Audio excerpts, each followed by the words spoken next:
బైబిలులోనే మొదటిసారిగా దేవుడు మానవుణ్ణి అడుగుతున్న ప్రశ్న ఉంది ఇక్కడ. ఈ దేవుడు మనిషిని ప్రశ్నించడానికి ముందు సర్పం ప్రశ్నించింది. అప్పటిదాకా ప్రశ్నలే లేవు, అంతా సమాధానం. బ్రతుకు సమాధానం, అన్నీ సమాధానం. ఆ సమాధానంతో సాగిపోతున్న ఆదాము హవ్వల జీవితంలో ఒక ప్రశ్న తలెత్తింది. అది సాతాను ద్వారా లేదా సర్పము ద్వారా ప్రశ్న తలెత్తింది. ఏమిటా ప్రశ్న అంటే, ఇది నిజమా? ఇది నిజమా? ఈ తోట చెట్లలో దేని ఫలములనైనను మీరు తినకూడదని దేవుడు చెప్పానా అని అడిగాను. చూడండి, ఒక మనిషిని శోధించడానికి శత్రువు దేవుని ఆజ్ఞను ఆధారం చేసుకుంటున్నాడు. బాగా వినాలి. మీకు ఏమైనా ఆజ్ఞలు ఇవ్వబడ్డాయా అన్న ప్రశ్న అడుగుతున్నాడు వాడు వచ్చి ఫస్ట్. ఇవ్వబడిందండి, ఒక ఆజ్ఞ ఇవ్వబడింది, ఒకటే. ఈ తోటలో ఉన్న అన్ని చెట్ల పండ్లు మీరు తినొచ్చు, కానీ తోట మధ్యనున్న మంచి చెడుల తెలివినిచ్చేటువంటి వృక్షము యొక్క ఫలమును మీరు తినకూడదని, దాన్ని ముట్టకూడదని కూడా మాకు ఆజ్ఞ అయిందని హవ్వ చెప్పింది. అప్పుడు ఆ ఆజ్ఞని విన్న తర్వాత శత్రువు, సర్పంలో ప్రవేశించిన శత్రువు చేసిన మొదటి పని ఏమిటంటే, ఆ ఆజ్ఞను మీరేటట్టు శోధించటం. ఫస్ట్ ఏం అడుగుతున్నాడు, మీకేమైనా ఆజ్ఞలు ఇవ్వబడ్డాయా అని ఆజ్ఞలను గుర్తు చేస్తున్నాడు. రెండవది, ఆజ్ఞ గుర్తు చేసిన మనిషిని ఆజ్ఞ మీరేటట్టు శోధిస్తున్నాడు. ఎట్లా? మీకు ఇది ఆజ్ఞ అయిందా? అలా చెప్పాడా? మీరు చావనే చావరు. పైగా అది తింటే మీ కనులు తెరవబడి మీరు జ్ఞానం పొంది దేవతల వలె ఉందురు. మీ పొజిషన్ మారిపోయిద్ది. ఆయన అన్ని అనవసరపు ఆజ్ఞలు చెప్తూ ఉంటాడు. ఆయన అంతే, తింటే మీరు కూడా ఆయనలాగా అవుతారని తినొద్దన్నాడు. అసలు అది తింటే ఎట్లా ఉంటుందో తెలుసా? అరే, దేవుడు వద్దన్నాడు కదా, దేవుడు ఆజ్ఞ ఉంది కదా వద్దని. అంటే ఏం ఆజ్ఞ? బోడి ఆజ్ఞ. మీరు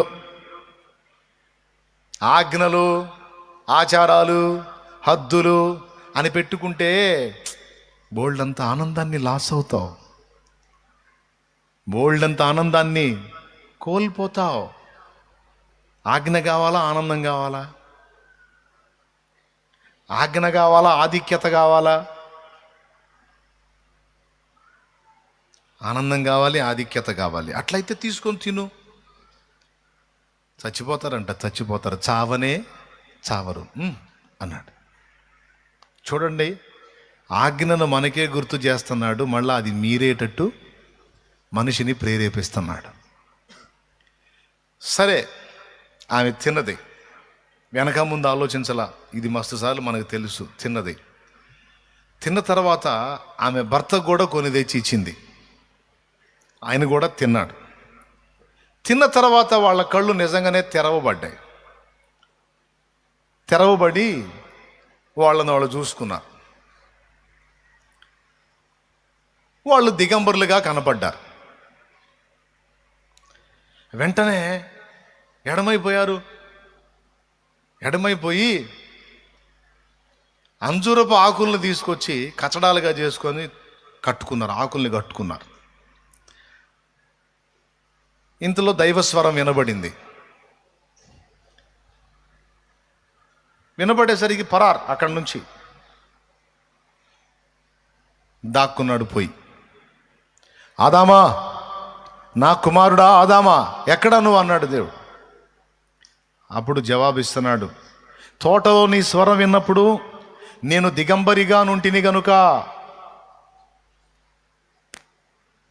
నీ స్వరము వినినప్పుడు దిగంబరిగా ఉంటిని కనుక భయపడి దాక్కున్నాను అన్నాడు. అక్కడ స్వరం వినబడ్డప్పుడు దిగంబరిగా ఉన్నావా?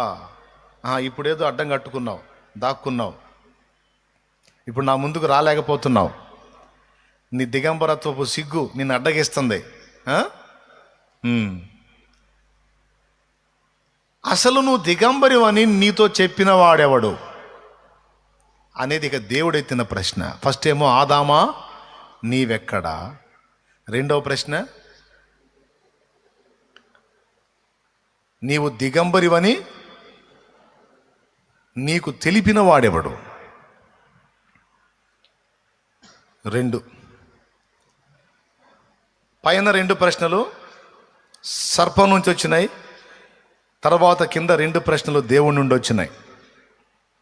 సర్పం నుండి వచ్చిన రెండు ప్రశ్నలు ఏంటి? ఇది నిజమా అంటే వాడికి ఏదో వినబడినట్టు, నాకు వినపడింది నిజమేనా అనే ప్రశ్న. ఈ తోటలో దేని చెట్ల పండైనా మీరు తినొద్దని దేవుడు చెప్పాడా? రెండు. దేవుడేమో ఆదామా నువ్వెక్కడా, నీవు దిగంబరివని నీకు తెలిపిన వాడెవడు అంటే. ఇప్పుడు నాకు అర్థం కాదు, మనం దిగంబర్లమని మనకు తెలిస్తే ఏం పోయింది? మనం వస్త్రహీనంగా ఉన్నామన్న సత్యం మనకు తెలిస్తే ఏం పోయింది? ఎవడు చెప్పాడు నీకు అని అడగటం ఏంటినా అంటే, ఇక్కడ దేవుని ఉద్దేశం ఏంటంటే, ఆదాము దిగంబరిగా ఉన్నాడా, వస్త్రం ధరించుకొని ఉన్నాడా, ఆదాము ఏ కండిషన్లో ఉన్నాడు అనే పట్టింపులన్నీ దేవుడికి సంబంధించినవి కానీ ఆదాముకు సంబంధించినవి కాదు. అర్థమైందా?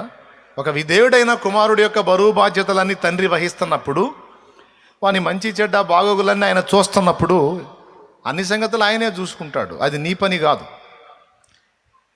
ఇప్పుడు చెప్పండి మీరు, ఆదాము దిగంబర్ అని ఆదాముకు చెప్పినోడు ఎవరు? పెద్దగా చెప్పాలి, పెద్దగా చెప్పాలి. సాతానే అన్నోడు చేతులు ఎత్తండి, సగం సగం సగం సరిగా ఎత్తండి. ఎక్కడుందో నాకు చూపించండి, ఎక్కడుందో చూపించండి. మీరు చెప్పారుగా సాతానే అని, ఎక్కడుంది వచనం? ఎక్కడుంది చూపించు. నీవు దిగంబరివని నీకు తెలిపిన వాడెవడు? నువ్వు ఈ కండిషన్లో ఉన్నావు, నువ్వు ఎలా ఉన్నావు, నువ్వు అలా ఉన్నావు అని నీతో మాట్లాడిన వాడెవరు? వాస్తవంగా నీ స్థితిగతులన్నిటి గురించి నేను కదా మాట్లాడుతుంది ఇప్పటిదాకా. ఇప్పుడు నీతో మాట్లాడిన వాడెవరు? నీ అంతరంగం. ఏంటి? నీ అంతరంగం. డిస్టర్బ్ అయిపోయావు. ఒకప్పుడు ఆయన ఉన్నాడు, ఆయన చూసుకుంటాడు, అంతా ఆయనదే, ఇక నన్ను నేను చూసుకునేది ఏం లేదు, అంతా ఆయనకు అప్పగించుకున్నాను, ఇక ఆయనే చూసుకుంటాడని నా మాటల్లో బ్రతికావు. సమస్తం నా మీద భారం వేసి నడిచావు. కానీ ఈరోజు నేను, నా దిగంబరత్వం, నేను ఎలా ఉన్నాను, నేను ఇంత దరిద్రంగా ఉన్నాను, నేను అలా ఉన్నాను, నేను ఎలా ఉన్నాను అని అనుకుంటున్నావు కదా. ఎవరు చెప్పారు నీకు? నీ హృదయం చెప్పింది, నీ అంతరంగం చెప్పింది, నీ మనస్సు చెప్పింది, నీ మనస్సాక్షి చెప్పింది. తప్పించి సైతాన్ చెప్పలా. సైతాన్ జస్ట్ నిప్పు పెట్టిపోయాడు మనిషికి. ఏం చేసిపోయాడు? జస్ట్ నిప్పు పెట్టిపోయాడు, ఆజ్ఞ మీరేటట్టు చేసిపోయాడు. ఆజ్ఞను గుర్తు చేశాడు, ఆజ్ఞను మీరేటట్టు చేశాడు. ఇక మనిషిలో ఇక మనస్సాక్షి పనిచేయటం మొదలుపెట్టింది. మనిషికి జ్ఞానం వచ్చిన మాట నిజమే, కానీ ఆ జ్ఞానం ఏం చేసిందో తెలుసా? దేవుని దగ్గరికి పరిగెత్తేటట్టు చేయలా. తన దిగంబరత్వాన్ని చూపించి, సిగ్గు లేదురా నీకు, నువ్వు దిగంబరుడు అయి ఉండి ఒంటి మీద వస్త్రం లేకుండా ఉండి ఆ పెద్ద ఆయన ముందుకు ఎట్లా పోతావురా దరిద్రుడా?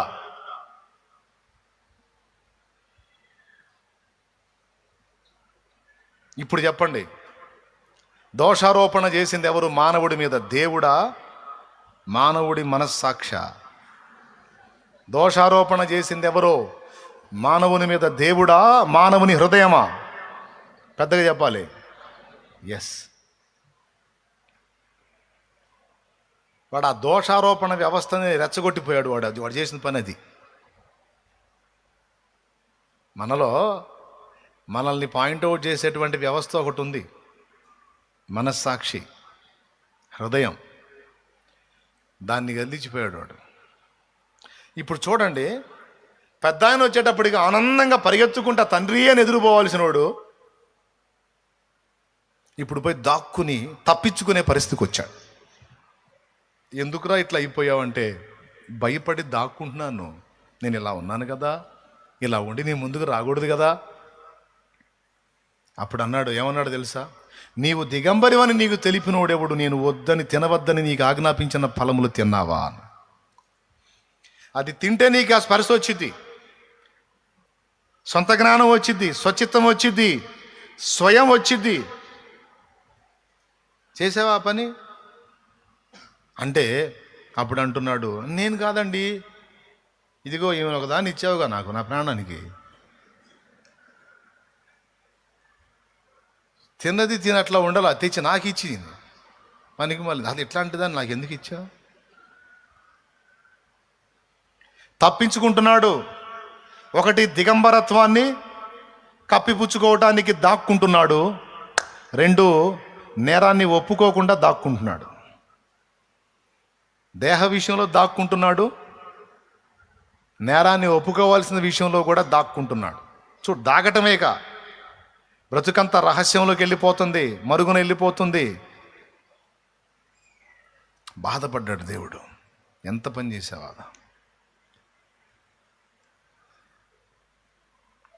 ఏది నీలో హడావిడి కాకూడదు అనుకున్నానో అంత పని చేసుకున్నావుగా. పో, ఇక నీకు మనశ్శాంతి లేదు, పోయింది. ఇక నీ శాంతి ప్రశాంతత పోగొట్టుకున్నావు. నేను చెప్పినటువంటి క్రమంలో ఉన్నంత వరకు నీకు ప్రశాంతత, మనశ్శాంతి, ఆదరణ, ఆనందం. ఇప్పుడు ఇక నీలో దోషారోపణ వ్యవస్థ మేల్కొందే, నేరారోపణ వ్యవస్థ మేల్కొంది. ఇక నీకు సుఖం లేదురా పో అన్నాడు. ఇంకంతే. ఇక అప్పటి నుంచి ఇప్పటిదాకా మనిషికి సుఖం ఎక్కడ తెచ్చింది? ఇప్పుడు దేవుని ముందుకు వెళ్ళాలంటే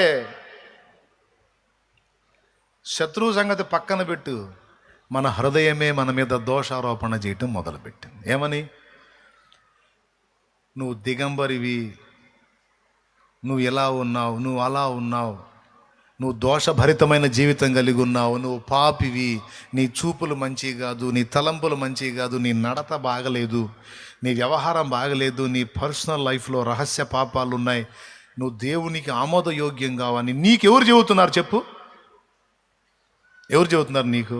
ఎవడన్నా ఫోన్ చేస్తున్నాడా? పొద్దున్నే లేచి నిద్ర లేపి నిన్ను, అదిగో నువ్వు మంచోడు కాదు, చాలా చెడిపోయినోడివి, నీ అంత దరిద్రుడు లేడు, అసలు మామూలు పాపివి కాదు, అసలు నీ లోపల ఆలోచనలు అంటే దరిద్ర కొట్టే ఆలోచనలే, నాకు మొత్తం తెలుసు, రాశా, లిస్ట్ రాశా, ఇదిగో నీ చరిత్ర అని ఇవ్వడం చదువుతున్నాడా? ఎవ్వరు చదవట్లా, ఎవరు చెప్పట్లా.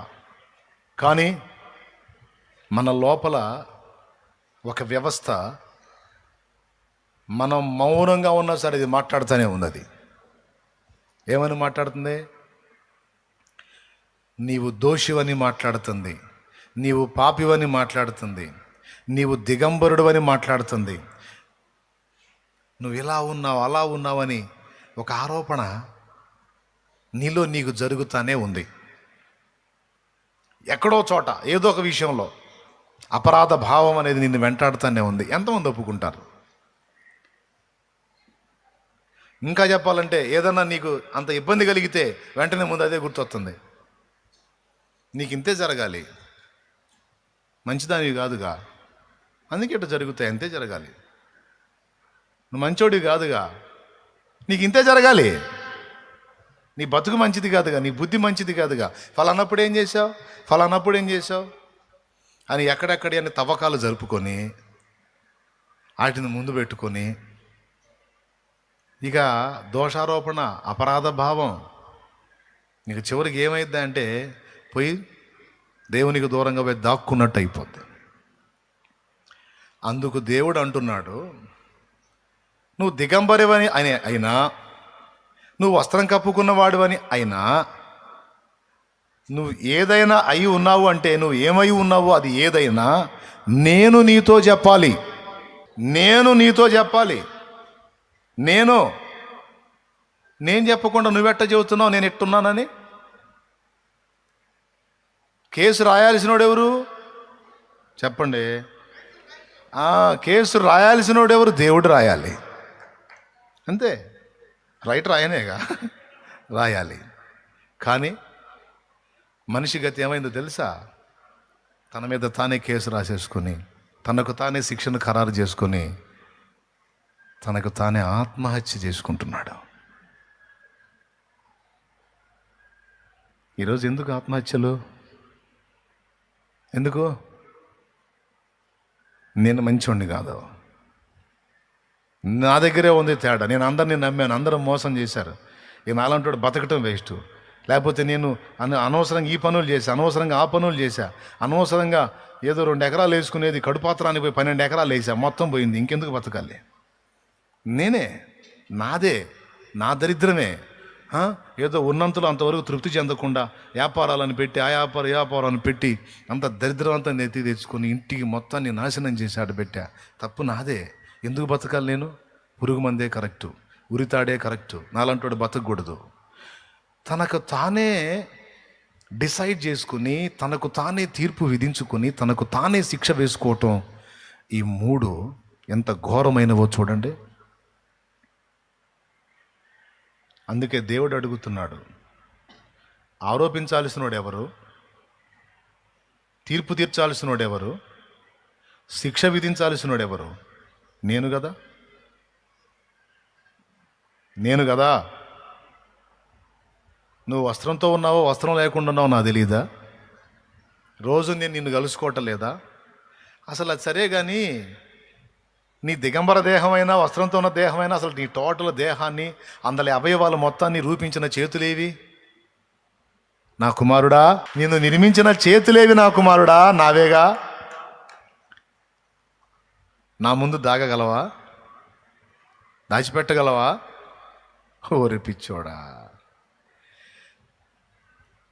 సరే, అయిందేదో అయిపోయింది, వద్దన పండు తిన్నావు, అదే నా ముందుకు రావాలి కదా. నువ్వు దాక్కున్నావు. ఎక్కడ దాక్కున్నావు? పొదల్లో దాక్కున్నా బిడ్డ, కనపడకుండా దాక్కున్నావు. భలే దాక్కున్నావే. ఆహా, బాగా దాగేవరా. దిగంబరత్వం కప్పేసుకున్నావా? భలే కప్పుకున్నావే. ఏంటి అయ్యి? ఆకులా? బాగా భలే ఉంటాయిరా. గట్టిగా ఎండ కొట్టిందంటే ఆకులు పెట్లిపోతాయిరా. భలే గట్టి భద్రత ఏర్పాటు చేసుకున్నా. ఓరి మనుషుడా, మొదటి మనుషుడా. చూడండి, తనకు తానే నేనే, నా దరిద్రం, నా కర్మ, నా తప్పులు నేనే చేతులారా చేసుకున్నాను. నేనే.